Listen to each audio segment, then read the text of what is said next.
আসসালামু আলাইকুম রহমতুল্লাহ। আমি এখন বর্তমান অবস্থান করতেছি মক্কায় জাবালে ওমর হোটেল। এটা হচ্ছে জাবালে ওমর হোটেল, বিশাল বড়। দেখুন, বিশাল বড় ভিআইপি হোটেল। সামনেই কাবাঘর, মসজিদুল হারাম।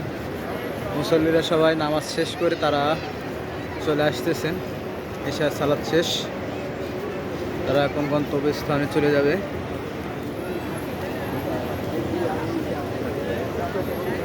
মুছিবতে না পাই যদি, মুছিবতে না পাই যদি, করুণা তোমার। কবরে হাসরে কি হবে আমার, কবরে হাসরে কি হবে আমার।